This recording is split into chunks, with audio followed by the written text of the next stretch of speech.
capek. Ana dulu waktu lagi ngaji, lagi taklim dulu, murojaah mutola'ah nggak tidur.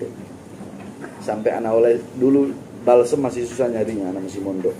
Itu pakai cabe, diulus-ulus gini, taruh di mata. Susah, hina, capek.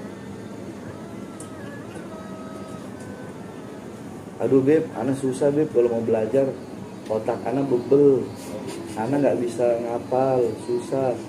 Dulu pernah di Ribat Karim, di Ribat, Lahib Abdullah Syatiri, abahnya Habib Hasan. Dulu pernah ada satu murid bilang, beb, ana mau wagof, mau berhenti mondok. Kenapa?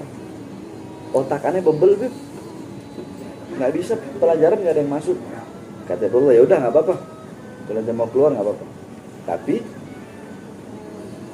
selama ente di sini, orang tua ente ngirim surat, dan anak sengaja nggak kasih ke ente. Udah tebel segini suratnya. Nih ente baca. Kalau udah selesai ente baca ini, baru ente boleh berhenti.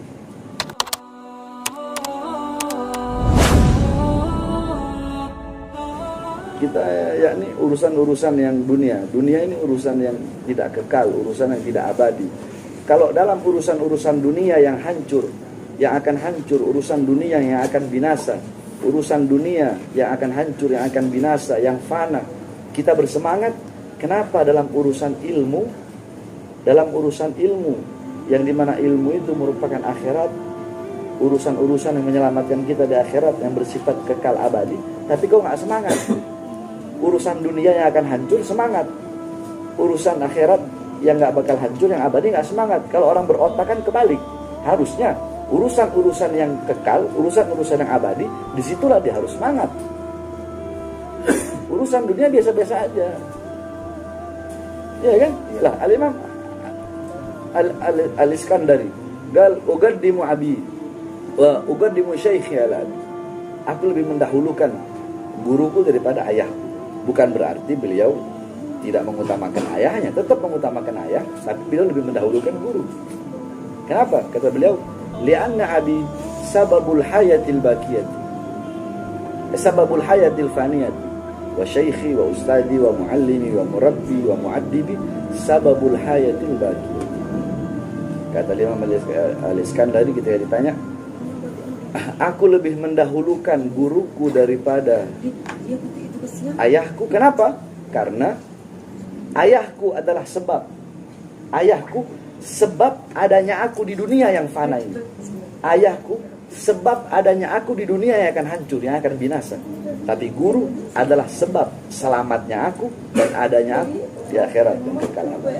Makanya kan kata Rasulullah, abawaika salat, orang tuamu 3, yang melahirkanmu, yang anaknya kau jadikan istrimu, mertua, yu'allimuka, yang mendidikmu, fakat dimustalidah, maka dahulukanlah yang ketiga. Makanya dalam di kitab itu, kitab apa namanya, saya lupa itu, gum lil muallimi wa fihi tabjila kadal muallim an yakuna rasula. Dari syair begitu. Gum lil muallimi wa fihi tabjila, gum, berdirilah, sambutlah gurumu dengan penghormatan yang luar biasa. Kenapa? Kadal muallim an yakuna rasula. Karena hampir-hampir seorang guru itu adalah seorang, hampir-hampir seorang guru itu menjadi rasul. Hampir-hampir, maksudnya bukan guru itu rasul, hampir-hampir. Karena sebagaimana yang dikatakan bahwasanya ma syai'un a'azza min al-ilm. Tidak ada sesuatu apapun yang lebih tinggi daripada ilmu. Karena setelah kenabian, magam, kedudukan manusia yang paling tinggi di dunia itu nabi, rasul. Setelah nabi dan rasul apa? Ilmu. Nah, untuk mendapatkan ilmu ente harus susah. Ente harus capek. Kayak bisa ente mendapat. Anak nanya sekarang begini. Ketika ente ingin mendapatkan mutiara yang indah, syaratnya apa? Ente harus apa? Nyelam. Harus nyelam, basah, capek. Ya kan? Susah, payah, nyari dulu. Baru dapat mutiara yang indah. Benar kan? Berarti syarat ente mendapatkan mutiara harus apa? Basah. Ya kan? 2. Ente ingin menikmati keindahan puncak. Ente capek nggak, lelah nggak ketika menaiki puncak tersebut? Berarti syarat ente menikmati keindahan puncak itu adalah dengan mendaki. ente capek. Tapi setelah ente sampai di atas, ya Allah nikmat. Iya kan? Bahkan madu, ente tahu madu? Madu itu manis nggak? Obat nggak? Obat. Tahu? Obat ya. Anak nanya sama ente, madu itu berasal dari mana? Lebah. Lebah. Rata-rata semua orang yang anak tanya, mereka bilang madu berasal dari lebah. Tapi kalau ente nanya sama Bahar bin Smith, Bahar bin Smith tidak akan menjawab madu itu berasal dari lebah. Madu itu berasal dari bunga yang terluka karena dihisap sarinya oleh sang lebah. Allah Akbar. Bunga yang terluka itulah yang menjadi sebab adanya madu yang menjadi madu yang manis dan menjadi obat bagi manusia. Syaratnya apa? Si bunga tadi harus terluka karena dihisap sarinya oleh sang lebah. Jadi nuntut ilmu tuh begitu, harus sakit, harus capek. Ini ngomong kalau hakikat orang ngomong. Sama kayak Imam Ali, Sayyidina Ali. Sayyidina Ali ketika ditanya bulan apa yang paling mulia? Kata Sayyidina Ali, kalau ente nanya ke semua ulama dari ujung barat sampai ujung timur, mereka jawab Ramadan. Tapi kalau kamu bertanya kepadaku, tidak, bukan Ramadan. Bulan yang paling mulia adalah bulan yang di bulan tersebut Allah terima taubat. Kalau kamu bertanya kepada semua orang, hari apa yang paling mulia? Semua ulama bakal jawab hari Jumat. Tapi kalau kamu bertanya kepadaku, hari yang paling mulia adalah yang dimana pada hari itu engkau mati dalam keadaan husnul khotimah. Hari apapun. Ketika engkau bertanya kepada semua ulama dari ujung barat sampai ujung timur, amal apa yang paling mulia? Mereka akan menjawab sholat 5 waktu tepat pada waktunya.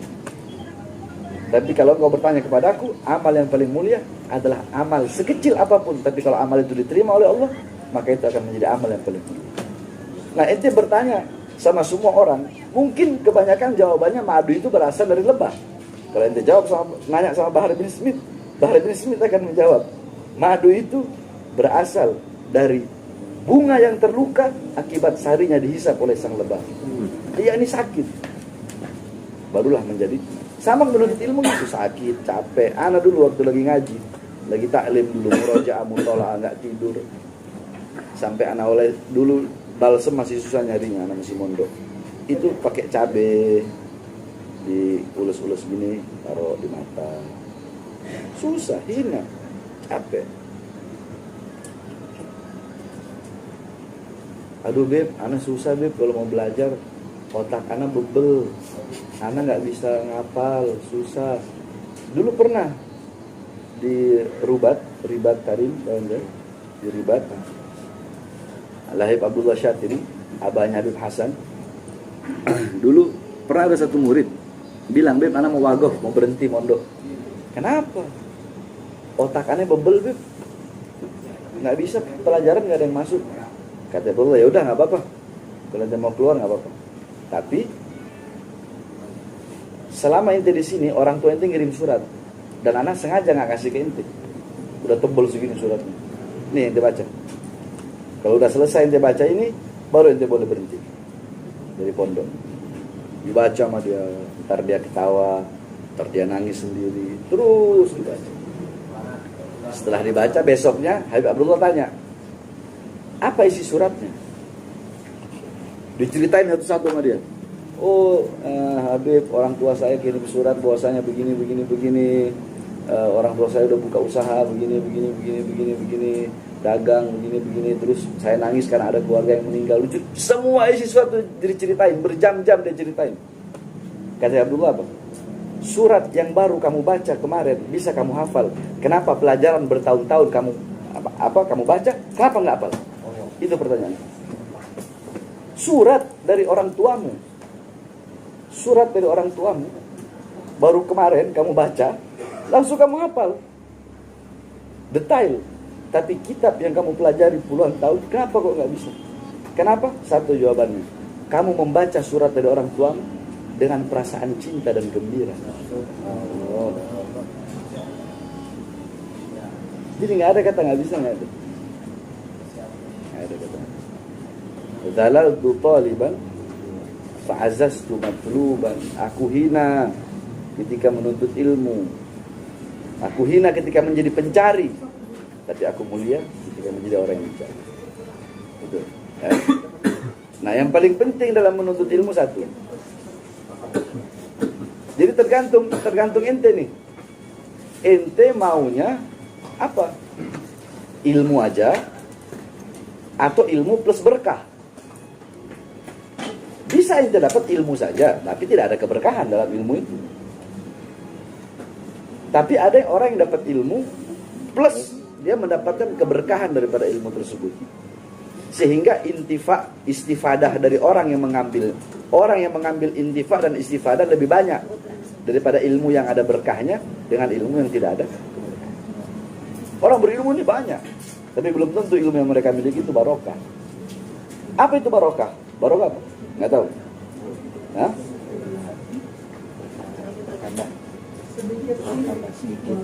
Cukup. Nah, al-barakah tazidukum, al-barakah yakni tazidukum fil khair, bertambahnya kebaikan. Ya, itu betul. Al-barakah tazidukum fil khair. Tambah kebaikan.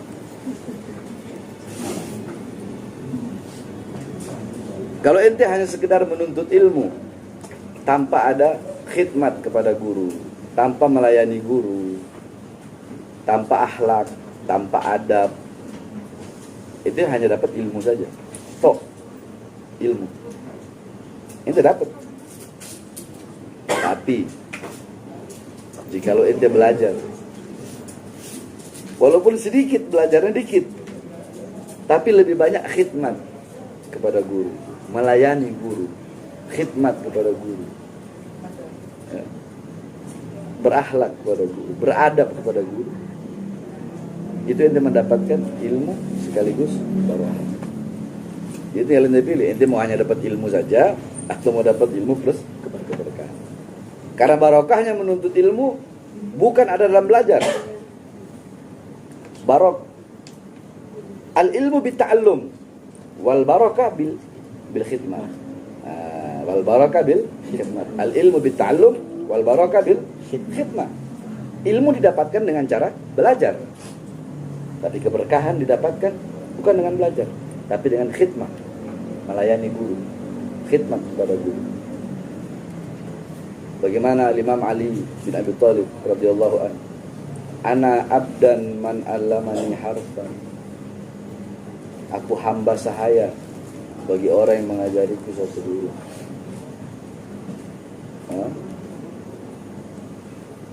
Khidmat, adab, akhlak. Ente mau tahu Imam Syafi'i radhiyallahu anhu, ketika beliau membuka kitab depan Imam Malik,